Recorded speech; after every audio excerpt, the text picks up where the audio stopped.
Welcome back to GAA Fan TV. My name is Aaron. I hope the form is good. I hope the form is well. And welcome back to another season preview ahead of the upcoming 2022 GAA season. The GAA season, the inter-county season now, just a matter of weeks away. And we're seeing pre-season games. We're seeing all sorts of matches already begin. And today, the main focus is Armagh, the Armagh senior footballers. And an interesting year for Armagh last year, obviously in the league. Very impressive, avoiding relegation, having come up to the league for the first time in quite a while. They certainly stood their own in Division 1. They beat the likes of Armagh, they beat Roscommon, avoiding relegation in the process, and even ran Donegal and Tyrone quite close in both of those games as well. So a lot of quality for Armagh coming through, and look, they're definitely one of them teams that you look at and think, could they be the next side maybe to potentially reach a level of a Tyrone, a Kerry, a Dublin, a Mayo? Can they get up there? Can they bridge the gap? That's always been one of the big questions about Armagh, because they've got probably some of the most exciting footballers in the country in the likes of Rian O'Neill, Conor Turba, Ross McQuillan, Oisin O'Neill, and a lot of hype around their man. I was delighted to speak with Shaun Casey of the Sideline Eye Podcast today for this preview. We go in depth on the Armagh senior footballers ahead of the 2022 GAA season. We talk about some fresh faces maybe coming into the panel, where they might end up in Division 1. Can they finally reach their first Ulster final since 2008? We also got some general predictions as well, and how competitive Armagh could be in Ulster in Division 1 this year as well. So yeah, if you could leave a like and subscribe, I would appreciate it. Helps the channel grow. You'll see the subscribe button down in your bottom right corner. Hit the notifications bell so you're notified every time we drop a new upload on the channel. And feel free to check us out on Spotify, Instagram, Facebook, all the podcasting apps, social media networks, if that's the right word there. But yeah, cheers anyone for who's tuning in, and let's get straight into it. Well, nowadays you got to have that, because people nowadays. Before we get straight into the podcast, I just want to give a huge shout out to our sponsors, D Kirby GAA Star. Declan Kirby GAA Star Championship Journey. It's a series of GAA team children's books written by primary school teacher and GAA coach Michael Egan. You can check it out in the link in the description down below, of course, as well. Follow the trials and tribulations of Declan Kirby and his team at Smithgreen Gaelic Football Club, recently formed but promising GAA team. The book is now available in Eason's and all good bookshops, so check it out in the description down below, and let's get straight into it. Okay, I'm delighted to be joined here now by Shaun Casey of the Sideline Eye Podcast. We're going to be previewing the Armagh senior footballers ahead of the upcoming 2022 GAA season. I suppose, Shaun, you're all set for another year following Armagh. I suppose big year in Division 1 once again in 2022. Yeah, looking forward to it, Oren. It was probably disappointing last year the way it played out, that they were only playing Ulster teams. Like Armagh are probably sick of playing the same teams over and over again. The likes of Monaghan, Tyrone, Donegal, they've played them so much over the last couple of years between, some league games, McKenna Cup, the championship. So, the main reason to get to Division 1 was, certainly from a supporter's point of view, was to get playing Dublin and get playing Kerry. So, thankfully they'll get doing that this year, and obviously playing Dublin, the first round of the league, is going to be a treat down in Croke Park. It's a good taste for Armagh, and it'll really show you where they are now. Yeah, I was just thinking that as well, because I can't remember the last time Armagh played in Croke Park. There might be a lot of players there in that team, maybe they're playing in Croke Park for the first time. So I suppose a huge occasion for them as well. And I suppose a great time to play the game as well. Like, first game of the league, it's not like a championship game where there's, going to be massive pressure and there's so much on the line. It's probably actually a great time to be playing Dublin, and especially in Croke Park as well. Yeah, I think the last time they were in Croke Park was 2017. Tyrone gave them a hammer in the quarter final. There has been a few new, like Oisin O'Neill would have played that day, Rian O'Neill wouldn't have played that day, and I suppose there's a few new players coming in that wouldn't have played in Croke Park before.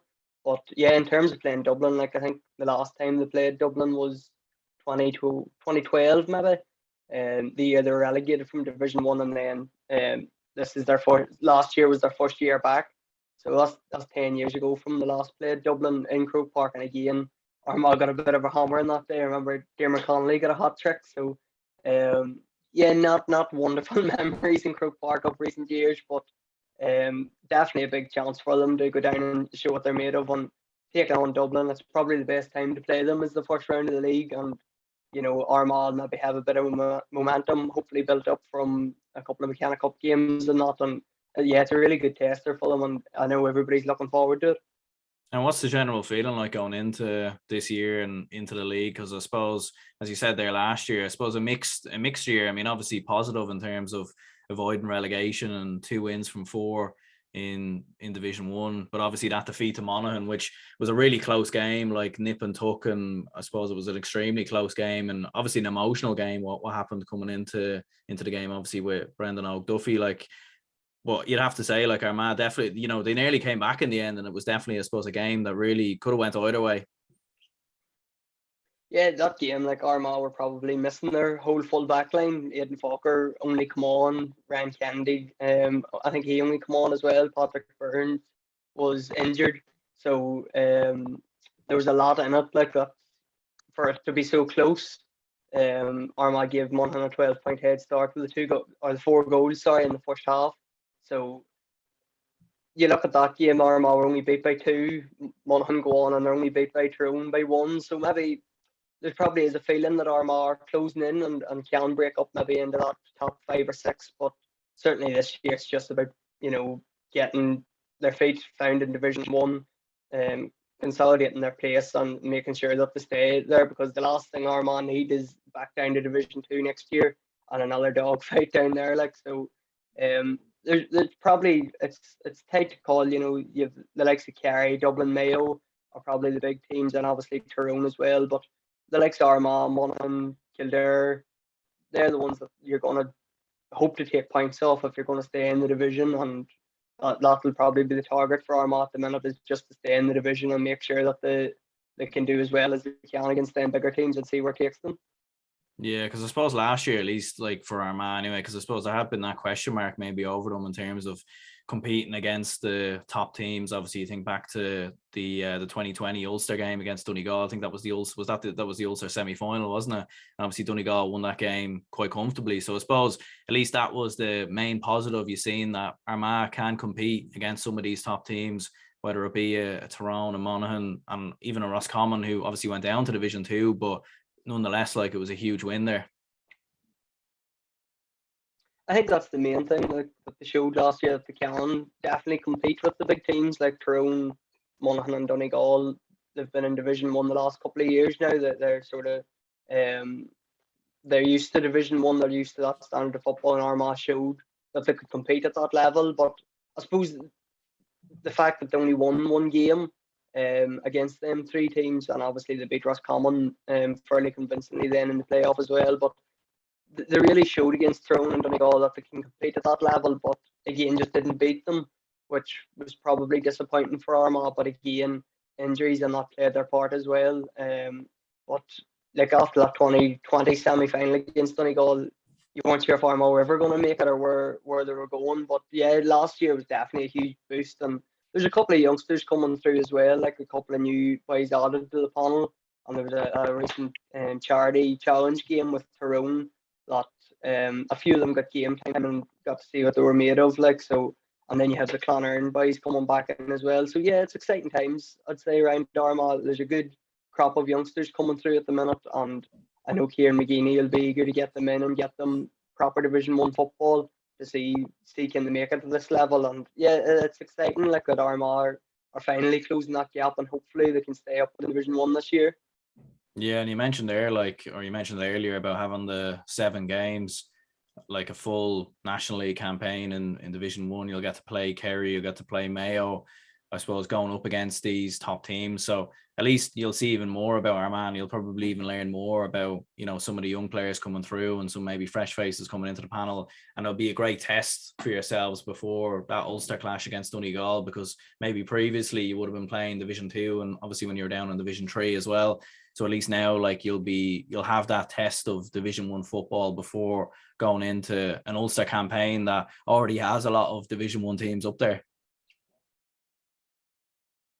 Yeah, like probably Division 2 and Division 3, it just doesn't prepare you for the big games. Like, as I said, the likes of Donegal, Tyrone and Monaghan, they've been playing Division 1 football for the last couple of years, and you can see it has paid off now. Like, and to get playing the likes of Dublin and Kerry, like, it's been 10 years since Armagh played any of them teams in League or Championship. So, like, it's definitely exciting, and to get playing them, and the likes of, Rian O'Neill and these players that have come through in the last couple of years, you want to see them coming up against,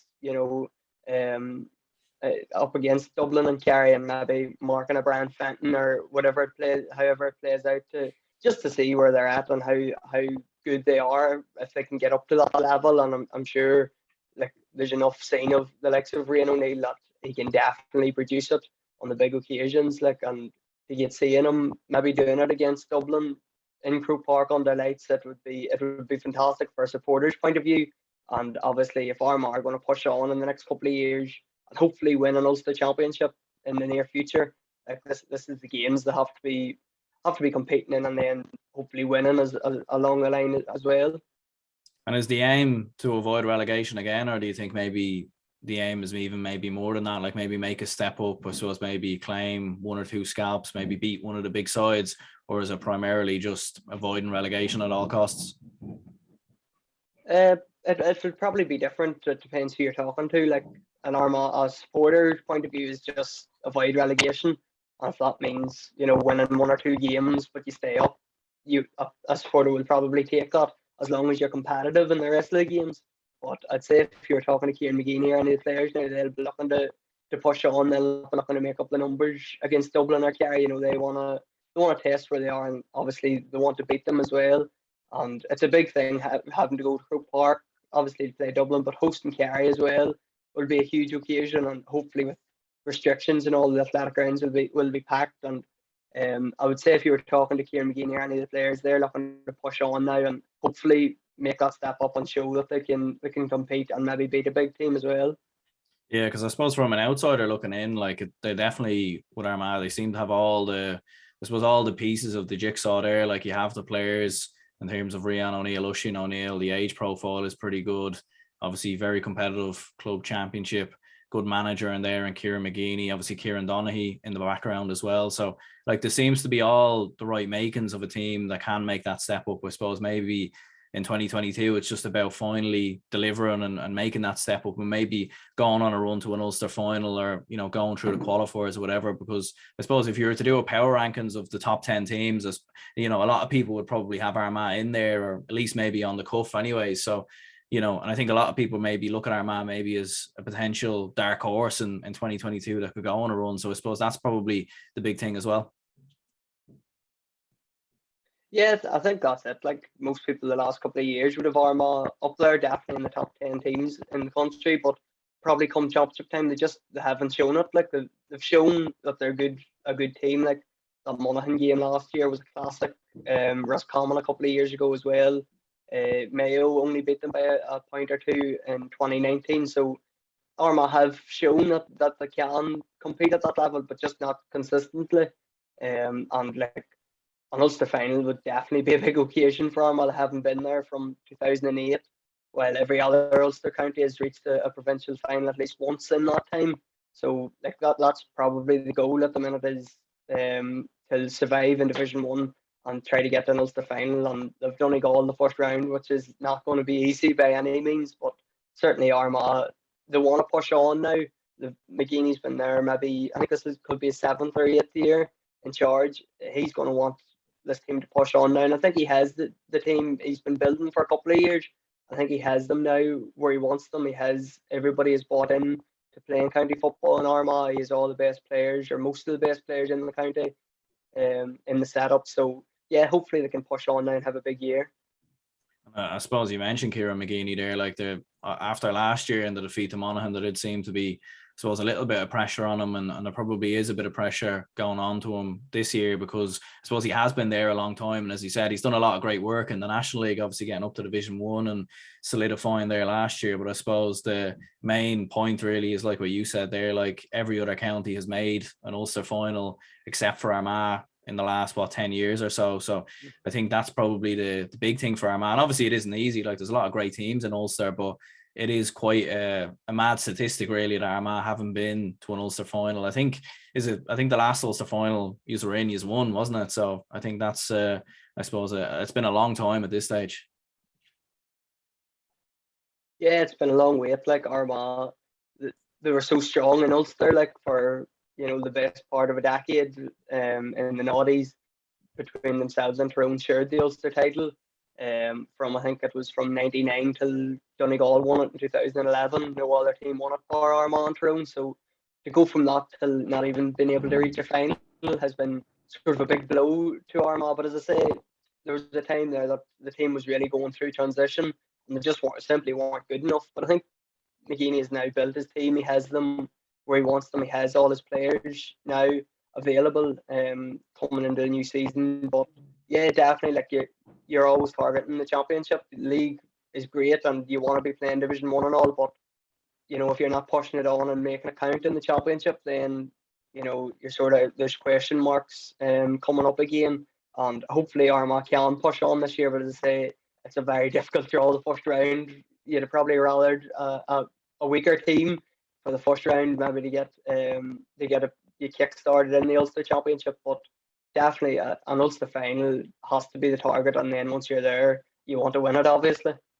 Yeah, because I suppose like if you were to come through Donegal, it would either be, I think, Cavan or Antrim in the semi final. So I suppose on that side, you're obviously avoiding the likes of Tyrone, Monaghan, and potentially even Derry, who obviously have been building quite a lot in the past couple of years. But as you said, like it is a tough game. Donegal up first, and I suppose maybe Donegal have been slightly on the downfall maybe over the past couple of years. Obviously not made an Ulster final last year and been beaten by Cavan. So do you think maybe there is the potential there to cause a shock against Donegal? Obviously it's a long time away and we'll have to, I suppose, see in terms of personnel, and I'm sure there'll be injuries by then, but like I suppose it is a big chance, isn't it, for Armagh to get to an Ulster final? Because if you could come through Donegal, obviously Cavan or Antrim are certainly no mugs, like they're great teams as well, but it is a great opportunity. Yeah, it's a massive opportunity, and I suppose it's not the first time in the last couple of years Armagh have sort of eyed up. They're maybe on the weaker side of the draw that they can make a final, and it just hasn't played out that way. But against Donegal, like they'll play Donegal in the last round of the league, so it'll be interesting to see how it plays out. Maybe both teams will be fighting relegation and need to win that game, and then meeting in the first round of the championship a couple of weeks later. But Donegal, definitely Armagh showed last year in the league that they can compete with them, and should have beat Donegal really to give away a poor enough goal. And Michael Langan just runs straight through the middle of the defence and got a goal, which earned Donegal a draw. But Michael Murphy wasn't playing that day, so I'm not sure how much you can read into that. Armagh were obviously missing a few as well, so yeah, they've shown that they can compete at this level. Like against Donegal, 2020 was just a disaster. I don't think Armagh showed up that day, and Donegal, once they got ahead after the first water break, were just the trounced Armagh after that. But I don't think you can read too much into it. I think Armagh are better than that. I think we've improved from that. So definitely it's a chance to make an Ulster final, and certainly Donegal, Armagh won't fear them, but it being an away game too just makes it that slightly bit more difficult as well. Will there be many fresh faces, do you think, coming into the panel in 2022? Many players maybe making the step up from the under-20s, or I suppose maybe coming in from club level? There's a few, yeah. There's been a few called up. Like they played that charity challenge game a couple of weeks ago against Tyrone, was really sort of fresh boys, sort of new boys, all got playing. There's a few going to make through. There's Niall Smith from Monaghan would be regarded as a really good club player. I think people would love to see him make the step up as well. Joe Sheridan from Monaghan as well. Justin Kieran, he'd be a Grange man. He was the under-20 captain in 2020, so he performed well that night. So yeah, there's definitely a few. Ross McQuillan, he's obviously back. He was back last year, but didn't really break in to get a starting place. You'd be hoping he'll break in and get a starting place this year. Aidan Nugent, he's back from injury. Ben Creeley, Kieran Higgins, and Brian Fox from Mahary are all involved. Brendan Heverin as well, a good defender. So yeah, there's loads of talent there. There's definitely loads of good talent there coming through, and it's whether this year could be a bit early for some of them trying to break in, but I'm sure some of them will see game time between the two McKenna Cup games and then a couple of league games as well. I suppose on the flip side of that, then you have Oisin McConville coming in with the under-20s. So I suppose like that'll be an interesting one as well to, I suppose, bring him in and develop a lot of those younger players, and I suppose keep that momentum going, because I suppose the age profile of that Armagh team seems pretty good. Like you've definitely got a lot of young lads in there, and you've got a team maybe that could be there for quite a long period of time. So it's definitely a great time to bring someone like Oisin McConville in with the under-20s. Yeah, it's exciting. Like Oisin's probably regarded as the best GA pundit on telly and on podcasts and stuff. Like everybody seems to see how intelligent he is. And he's with Barry O'Hagan as well, and he won the All-Ireland with Armagh in 2002 as well. So yeah, they're two good men to bring in at this stage. And Armagh wouldn't have the best record in recent years at under 20 level. They reached an Ulster final maybe in 2018, and I think that's as good as we got. Derry beat them. But in 2020 they played Tyrone in the first round, and Tyrone won after extra time and actually went on. I think they reached the All-Ireland final. So there is talent there in the underage teams in Armagh, and somebody like Oisin McConville and Barry O'Hagan coming in to take that on, it's massive. Like, and you know, all them youngsters looking up to the likes of O'Hagan and McConville, two All-Ireland winners. You'd imagine that they'll be playing out of their skins for them, and I think their under-20 league starts in February, so it'll be interesting to see how they go. There's good talent in Armagh, and hopefully that they can push on as well, and in the next few years then make the step up to the senior ranks as well. Yeah, and looking at that Ulster Championship as well, like we were saying earlier, like it does seem, especially in the province and Ulster in general, like it does seem to be very open, and there does seem to be maybe 4 or 5 teams at the start of the year that feels like they can win it, which is, you know, completely different to any other province really. So I suppose like that's probably a big positive as well. Like having seen Tyrone come through the Ulster Championship last year, go all the way and win it. And realistically, like you'd be looking at the Ulster Championship, and it wouldn't be, you know, like Leinster or maybe Munster where you just pick out the obvious favourite. Like that championship does seem wide open, which could benefit a team like Armagh, because you'll have a lot of teams maybe that, you know, could end up potentially knocking out each other before a potential semi-final or a final. Yeah, it's massive. Like you're talking about Tyrone, I think they play for Monaghan in the first round, and they'd be expected to come through that. But then they have Derry in the quarter final, and like Derry are on the rise. Rory Gallagher's really got them playing well. The whole Glen winning the championship, there just seems to be a feel good factor in Derry at the minute. And Armagh, there's a huge chance for them to push on here and hopefully do something. Like in the league last year, they played Tyrone and were the better team for long periods, and that was with the whole full back line got injured in the first half. James Morgan, Aidan Falker and Ryan Kennedy all had to come off injured, so to compete with Tyrone for long periods without your full back line was massive for Armagh. And you're looking at Tyrone, probably if they were playing each other, Tyrone probably are slightly the better team at the minute, but I'm not sure Armagh would fear Tyrone too much.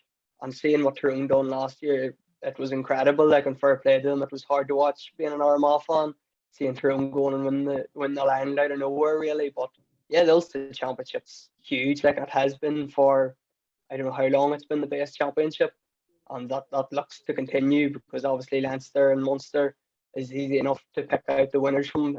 Connacht maybe, you know, with Mayo, Galway and Roscommons a bit more competitive, but I think in Ulster definitely there's 6 or 7 teams that will be eyeing up an Ulster final and an Ulster title as well. Yeah, and I suppose that at least as well, then you have qualifiers potentially coming back in. At least at the time of this recording, anyway, it does look like there is going to be qualifiers. We'll see what happens between now and then, but at least that's a huge plus as well for a team like Armagh, because you've seen, like when you played Mayo that time in the qualifiers, that was a very close game, and you've seen Mayo obviously go on to the All-Ireland semi-final. So like having qualifiers come in there could be a big plus for Armagh. At least if you were to go out to Donegal and maybe give a good performance, like you're going into the qualifiers there, and there's, I suppose, a potential route maybe back into a quarter final or maybe even beyond.